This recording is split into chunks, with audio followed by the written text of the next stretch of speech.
Good morning. Welcome to TERRA at Home. We're back with Derek Dunphy from Aquascape. Nice to have you with us. Thank you very much for having me back. Well, last time we were just going into the beautiful summer season when we talked, and can you believe it's already fall? It's fall. I can't believe it. But I do love fall. But we know what comes after that is winter. So we do have to prepare our ponds, our little waterscapes, and Yep. make sure that they are prepared for winter. That is where there's a little bit of work involved. Yeah, a little bit of work.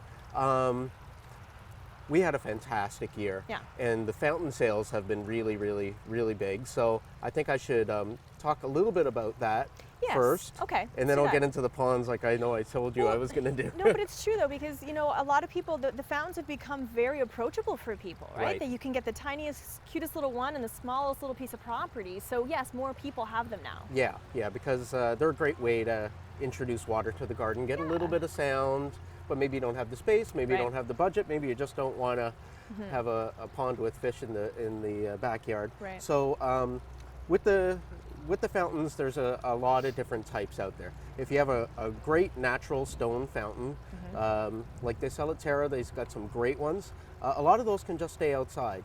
But unless you're going to keep a pump running over the winter, you really should bring the pump in for the winter. You never want water to Okay. freeze inside of the pump. It Makes will freeze, sense. expand, crack the pump. Yeah. So whether it's in a pond or in a fountain, you really want to bring those pumps in. Okay, so leave the fountain out, but you have to bring that pump If in. it's a stone fountain. It's a stone So fountain. if you've got a fountain that's very fragile, the safest thing always to do is to bring it inside the garage Yeah. or at least tarp it over. And we've had last couple winters have been tough, very, very cold, Yeah, right? Last yeah. winter we were hitting like minus 30, so I think it's probably wise. Yeah, for the fragile stuff. And if you've got a bowl that holds water, best to, again, either bring it inside or turn it over so that you don't have water collecting in, Okay. expanding and cracking the bowl. Sure. That would be the same, even a concrete bowl can hold water. Yeah. If it's not shaped to kind of operate like an ice cube tray, which, it's quite fragile, thin plastic, but when it freezes up and out. Great. If it's got a lip at the top that's going to hold the ice, Yeah. then good chance it could crack the bowl, even if it's thick Yeah. concrete. So And that's not a nice surprise. in yeah, spring. it's a heavy, but you might want to Okay. turn good that tip. over Yep. as well. So a little bit about fountains. Okay. But I find that most times when I'm in the garden center, people coming in are really concerned about their plants, which they've invested in, Yes, absolutely. and then the fish. So I'll start with the plants. The Okay. plants,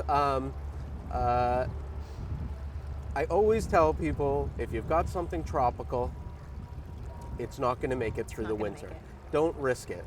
Okay. Risking it will, especially if you have fish, really affect the water chemistry and could be quite detrimental to the health of the fish. It almost certainly, unless we have the mildest of winters, is going to die and rot and break down in the water underneath the ice, and that's not a good thing. So Okay. all the tropical stuff, get rid of as soon as it starts to yellow and brown. So I'm talking about the hyacinths and the water Yeah. lettuce that float on the top. It's hard to let those go, Yeah, isn't it? and the tropical lilies, cut them right back down to nothing. In fact, even the hardy lilies, cut them right back down to nothing. The tropical ones, you probably want to remove the tuber and everything. If you want to try to wrap it, the tuber in moist cloth and keep it in the cold store over the winter and replant it in the spring, it may come back, but probably won't. And it'd be just as good to go buy a new one in the spring Right, anyway. exactly. Right? So, Yeah, that's the thing. but Sometimes that's the fun part. yeah, the hardy stuff, which is your reds and your yellows and whites, you can cut that back and leave them in there. Okay. As long as it's deeper than about 1.5 feet or at least 2 feet deep would be ideal. Okay. So you can have the lily, just trim it back, push it into the deepest part. The grasses, let them be. Just leave them like straws sticking out of the water, and we'll cut those back in the spring. Okay. Okay? Yep. Once you have the plants out of the way, good idea to throw a netting over the pond. Sure. Just to reduce the amount of leaves and debris that are going to fall in there from the trees. Right. So we sell netting here through TERRA, of course, and it comes with little pegs, and you'll peg it right into the ground, and that'll help prepare the pond for the winter as well. Okay. As it gets colder, I'm going to shift to talking about fish now. Right. The big thing is to make sure you keep a hole in the ice for the fish. Okay? Yeah. So a fish's metabolism, I've talked about this before, works in direct relation to the temperature of the water. So when it gets below 10 degrees Celsius, you shouldn't feed them at all. Their little bodies are moving too slowly to even absorb the food. The food, in fact, if they ate when it was that cold, would just kind of rot inside of them. So they will naturally stop eating. Wow. As it starts to get cooler, between 10 and 15, 16 degrees Celsius in the water, you can feed them low temperature food, and when it gets below 10 degrees, stop feeding them entirely. Put one of these de-icers in the water. Okay. The de-icers, it's going to burn 300 watts while it's running, but it's only going to run when it needs to. So it's not designed to keep the pond water warm. Okay. It's just designed to keep a hole in the ice. An inch or two around the circumference of the heater. As soon as it starts to freeze up, it will turn on. That's neat. That's great. Turn on and off all winter, but it won't turn on until it needs to. It needs to. Great. In December. The other way to keep a hole in the ice is to take a pump that is below the frost line. So that would be below a foot or so underneath the water, and make sure it's a solids handling pump like this. Like you'll see this pump here has really big holes. Anything that will pass through these holes will go right through the pump. Sit it on a shelf, not right down at the bottom of the pond, but on a shelf. Okay. Then point this outlet up at the surface of the water, and it's going to agitate the water enough that it keeps a hole in the ice that way as well. Oh, awesome. Okay. So there's options. two techniques to keep a hole in the ice. Okay. So, Okay. talk about that. So that's key. And I, back before I met you, I always thought you had to take your fish out. So it's kind of that makes it a lot easier for winterizing. If your pond is, I'd say, shallower than 18 inches, most of those rigid tubs that you get at some of the larger format stores, those aren't good to keep your fish in over the winter. Right. If you've had something really shallow, you're either going to have to reinvest in new fish or bring them into a tank or a bowl or a whiskey barrel in the garage. If you're doing that really quick, you should keep that water moving. Okay. Even if they're not eating, you got to keep that water oxygenated. So a small pump that just bubbles the water, and you can keep them stored over the winter. So just before we go, any chemicals we need to add to the water?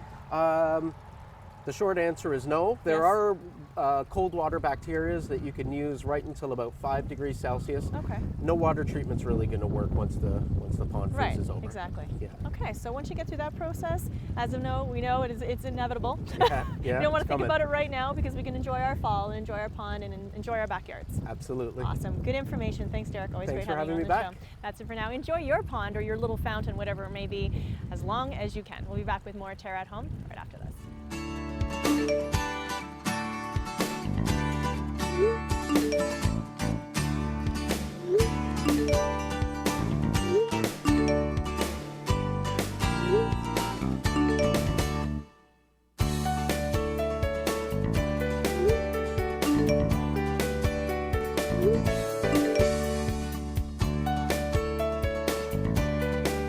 Live color fully at TERRA, where color lives.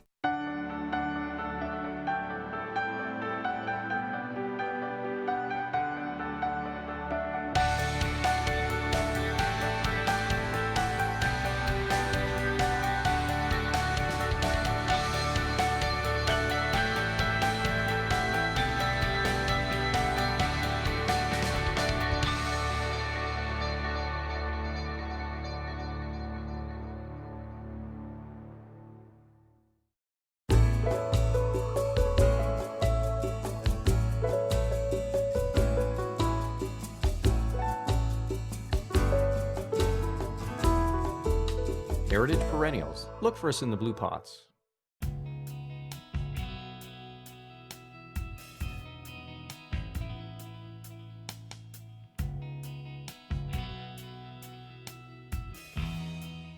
Good morning. Welcome back to TERRA at Home. I'm here with Dave Maciulis from Natural Landscape Group, and we're now at the front of a beautiful property here in Hamilton. Officially fall, and we're starting to see things change around us here and there. But we're also in a very shaded area here as well, very mature lot. And we just kind of want to look at how this lot has sort of developed with a lot of your input over the years as well, right? Yeah. Well, what it was, there was some challenges that were coming from a shared driveway. In Hamilton, there are a lot of homes that are kind of tight, close together. Some of them are sharing mutual driveways.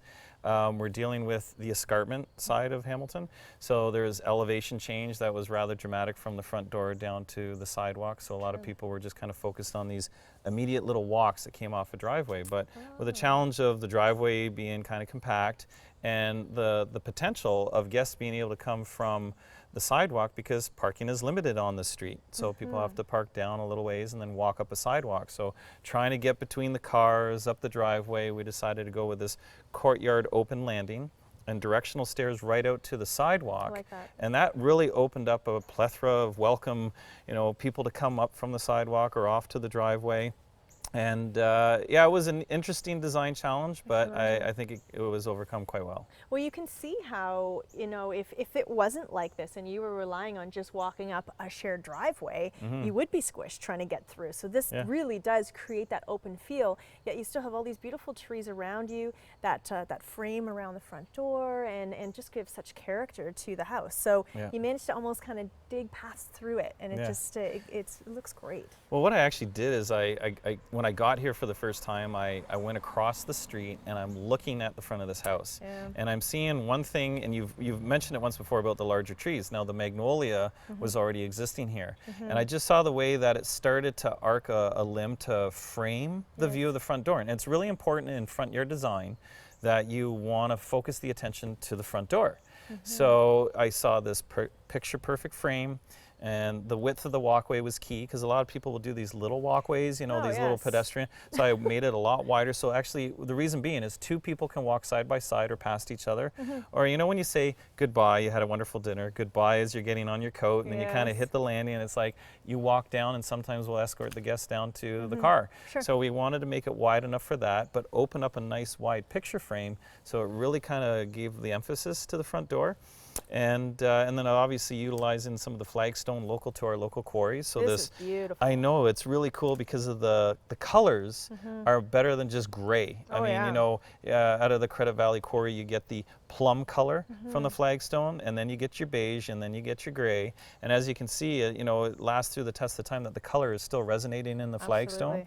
So it has a nice traditional look, and it actually complements the look of the house. I mean, the house doesn't have striking red brick, but there's a reddish brown tone to it, and it's a nice complement. So it really does, and I like this open space, because I think one thing I do enjoy, I love front porches, big epic front porches on the front of a house. But if you don't have the opportunity to do that, you still have, this is a great place after work on a Friday night, come down and sit on your stairs with a glass of wine, and you've got open space, yet you still feel sort of secluded and private here, and you can kind of watch the world go by. So this is another great place to be. Yes, it's not just a entrance and exit. That's right. And just so much around. So obviously the plants, we've seen them, plants are very mature. They've all filled and created quite a nice garden, again, using a lot of hostas as well, right? Yeah, that's me. I love my hostas.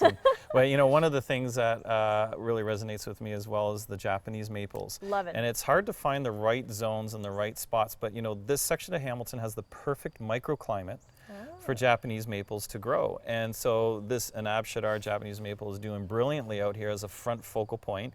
Really is not taken away from the front door, but it really catches people walking down the sidewalk or driving slow by, because if you notice the speed bumps on the road, people are slowing down, but they slow down to have a look at this house and say, wow, look at the front door, look at the framed picture view. These are all the little key factors that I really wanted to see in the design, and it came together nice, yeah. Right, and that's the thing, you're trying to add as much character as you can. You already have the character in a beautiful old home, so you want to, add to it without taking away or anything competing, right? So That's right. I think the Japanese maple, and because of all the different variations you can get, there's just so much texture, and just fine beautiful. Foliage texture, the bold blue-green of the hosta, and then some evergreen interest as well. This particular variety of juniper, known as the Calgary carpet juniper, it tolerates sun. It tolerates the shade, does like a little bit of the sun, so it gets a little bit of dappled light, but the nice thing too is it's a soft textured evergreen. It's not prickly and needly. But so you have some winter interest, you got your spring, summer, fall interest, and as you can see, the Japanese maple is starting to turn, because we are hitting fall. Eventually to follow will be the yellowing of the magnolia, but all the flowers are done and the leaves are just starting to get ready to turn into fall. But yeah. That's the thing. I guess there's lots to think about as well when it comes to design. it's the basic hard design, but when you're looking at all the plant life, you do want those variations in color and tone. And it's also the interest through our seasons. Because we have such extreme seasons here, Yes. you know, it is nice to see your garden changing throughout Yes. the year. So Yeah, very important. even from going, obviously we love when all of a sudden some leaves will all of a sudden go bright red that were Yeah. dormant, even felt like they were dormant through the summer, and all of a sudden they go bright red in the fall. That's right. That's amazing. Yeah. And then also to carry that on into the winter. So this garden is still going to look good in the winter. Yes. Yeah. Well, you know, some people will cut back their hosta flower terminal heads that stick out. Some people Right. leave it for the texture. Sure. Like I say, the evergreens. There are certain ornamental grasses that if you don't cut them back, they look like dried flower arrangements. They really do. And even when I pick some of the focal point trees, and again, like I do love magnolias, but this one was existing, when you prune the architectural branching and the snow falls on it, and same thing with the Japanese maple, and light that up at night in the wintertime, yes. you really have a cool snow felt architecture to it that glistens at night. So it's a really, it's really nice. important to give these considerations for all times of the year, throughout all the seasons, summer, winter, fall. And that's what I try to do in my design, is think of all those. Well, I think that's why a lot of people would go to you, because you're going to be thinking about all the elements. Sometimes, you know, certain people will know certain things about plant life, or, you know, hardscapes or whatever it may be, but you can kind of look at, I mean, you have the experience to know what's going to work in Yes. certain climates, as you say, with trees that may be competing with shade or sun, and then just in general, as you say, when you're dealing with landscape that may be sloping, there's so many elements to think about Yeah. that mistakes can be made. Yeah, they can be. Right, Yeah. and I'm sure you've learned a lot along the way, right? Yep. Yeah. Well, Yeah. I've learned from my mistakes, but also, Sure. you know, building up the portfolio helps show people curb appeal. You know, what can we do for the curb appeal? Yeah. What can we show to make it look nice? And, you know, especially when we have this short little distance in the front yard of a home. But so much to it, Yes, it is. right? Yeah. And one thing we do, obviously, while you're at your home, you want to be able to enjoy this, but it's something else. You want people to enjoy your property as well, and we all know the value of resale. That's right. And curb appeal is huge. It is big time. Yeah. So you look at this place and you walk up here and you're thinking, yeah, already I'm kind of sold on this part of it, right? And we all know that we've already visited the backyard, so Yeah. backyard is beautiful too. So Thanks. good stuff, Yeah. Dave. I love it. This is beautiful. And again, this isn't a very mature neighborhood, but this is something you can achieve over time as well. So Yeah. thank you, Dave Maciulis, Natural Landscape Group. We'll be back with more Terra at Home.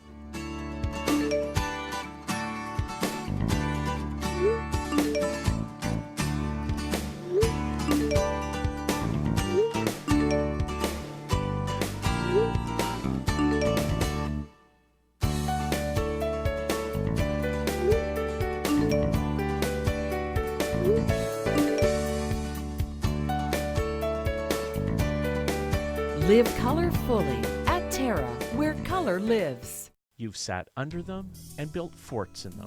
You've swung from them and fell out of them. You've even fallen in love under them. Trees have always held a special place in our hearts and memories. A natural beauty, trees will grow with you and your family and bring color and nature into your world. For your assurance of quality, look for trees and shrubs with the Medallion plant tag. Medallion plants, locally grown, the pride of Niagara.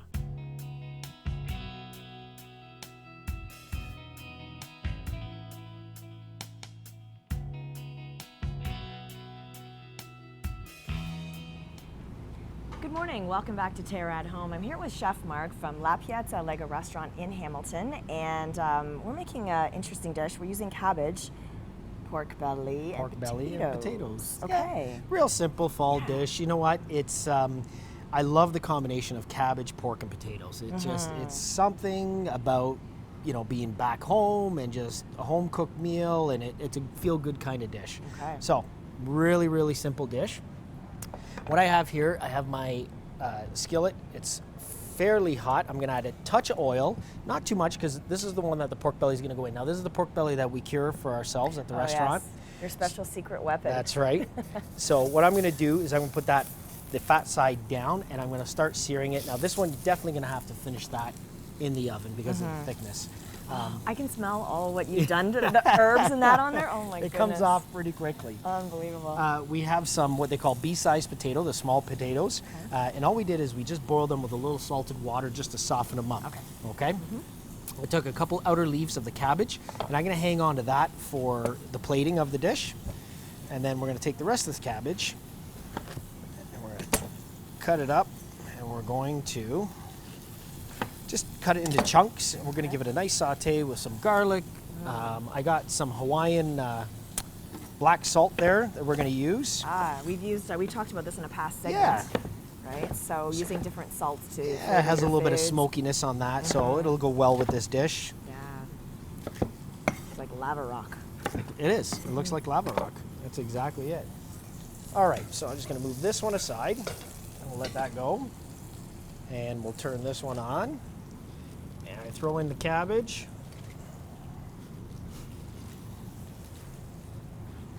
I'm going to start wilting this down with a little bit of oil. So you're saying it reminds you of back home, of course, when you're speaking of Italy, but I think my ancestors from Ireland would be pretty appreciative of all of this as well. You know what? This combination of dish is probably done throughout Europe I was everywhere. thinking that, yeah, yeah. you know, I know that my mother-in-law, who is part Yugoslavian, or from an area that Yugoslavia owned, they do a lot of potatoes and cabbage and pork and stuff like that. Nice dish. See it across Simple. the board, eh? Just different ways. Just Yeah. different ways of doing it. So we'll take these, we'll cut them in half. We talk about this all the time, but I mean, just to being able to eat local, right Yeah. now, this is the time to be doing this, right? We're in the prime of our season from the summer into fall. That's right. And Cabbages are all in everything tastes season better. right now. Yeah, you can get all your cabbages. What's nice about this salt too, it looks really, I was when gonna you say. see that, it looks fantastic in Yeah, the it looks dish so itself, cool. because you got that, you know, the green cabbage with the black salt. Well, we'll throw a little bit of pepper in there. Touch of garlic.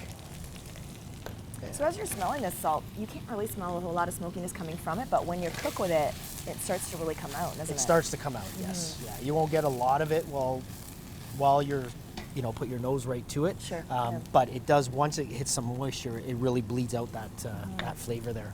Then what I have here is a lemon, and we're going to use that for the garnish, because again, we're still looking at balancing the dish. So Right. you have something, you know, you got the savory cabbage, you have those potatoes, you have that pork, which has a fair amount of fat and stuff like that. So you Yes. need to cut down on that a little bit with some acidity. So you could use lemon. I mean, you could also use maybe an aged balsamic afterwards or something Right. like that. That'd be good. All right, got a nice caramelization on that pork. So we'll just flip it over onto the other side now. Finish cutting these potatoes. Now, other things you could do, again, I haven't brought any herbs to go with this. No. I've left it fairly simple. You know, we're just going to go with the flavors that come off of that pork. But if you wanted to use marjoram, sage, thyme, any one of those would work really, really well in this dish. And Okay. if you are going to use those, my suggestion would be to use fresh. Okay? Okay. Keep it nice and fresh. There are certain dishes where I would say, you know, a rubbed marjoram or something like that. But with this one here, go to the fresh stuff. Oh, and if you have a garden, you probably have it quite aplenty right now, so might as well use it, right? Exactly. We're looking for reasons to use the herbs. Yeah. We're going to throw those potatoes in with this.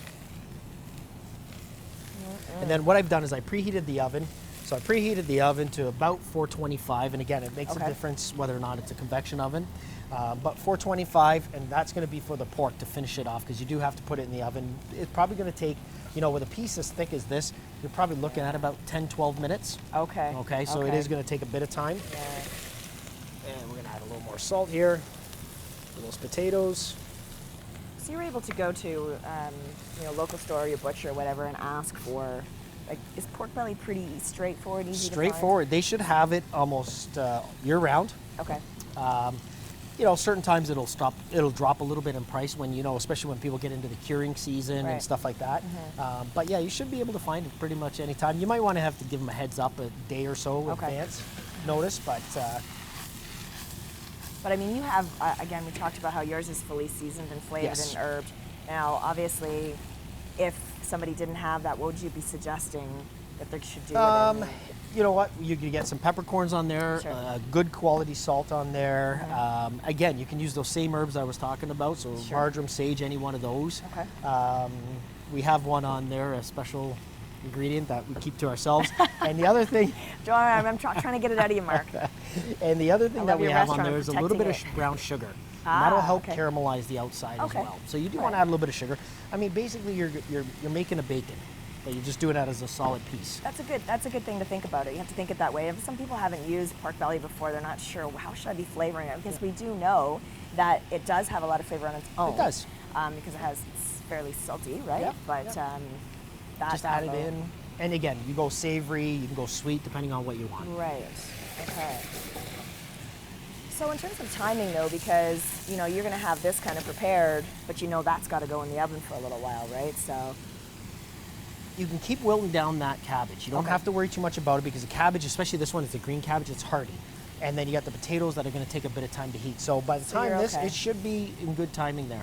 okay, all right. So again, you said put the pork belly in the oven straight for? in the oven, Yep. and yeah, about 10-15 minutes. Okay, very and good. away you go. All right, that's what we'll do. We'll come back and we'll have it all prepared for you.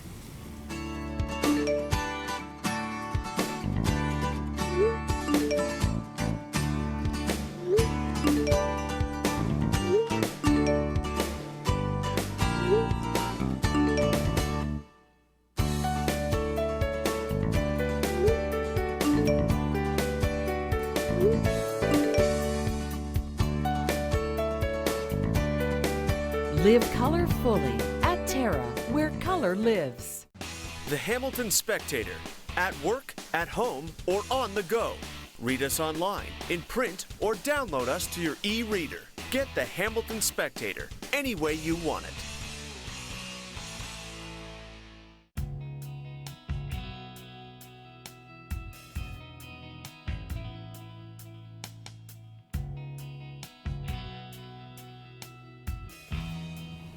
Good morning. Welcome back to Terra at Home. We're back with Chef Mark right now, and everything smells amazing in our kitchen. We have the pork belly out of the oven. We do, and Cabbage, we're just going potatoes, to done. plate this. So I'm just going to take these potatoes, throw some of them around the outside. And I use the outside of the cabbage as Yeah. a bit of a garnish sort of thing. That's nice. And we'll throw these around. And as you're saying, it's just a straightforward dish. Yep. You know, you're not using a lot of herbs or anything in there, but you could. Yep. But I got how you kind of keep things fairly straightforward and basic, but it's just so good. Such good flavor combinations. Just nice, simple, yeah, good flavor, good quality ingredients. There's that pork. And we're just going to slice So as that. you're slicing that up, I just want to remind everybody at home that you can get these recipes from our website at terragreenhouses.com, so you can try this out and be adventurous. Try different recipes, try different things. If you know, you see us doing it, he's a pro, I'm not, but I tried this out and I can do it. Maybe not the pork belly. Oh my God, that smells so good. We'll throw that on there, and then we're going to zest that lemon on top, Oh, and that's that'll balance the whole awesome. thing. And as you said, so balancing the acidity with the fats and Yep. Give it a little freshness to it so it doesn't become too heavy. the only problem with this is that my dad would take that and think it's all his.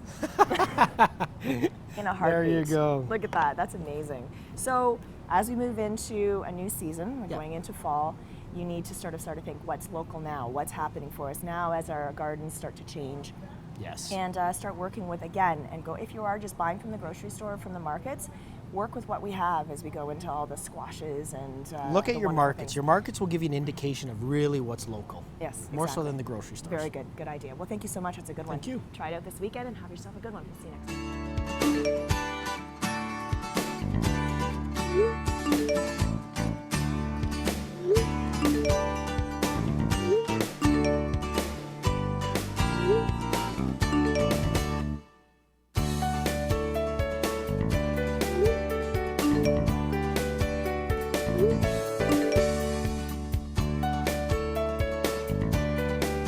Live color fully at Terra, where color lives.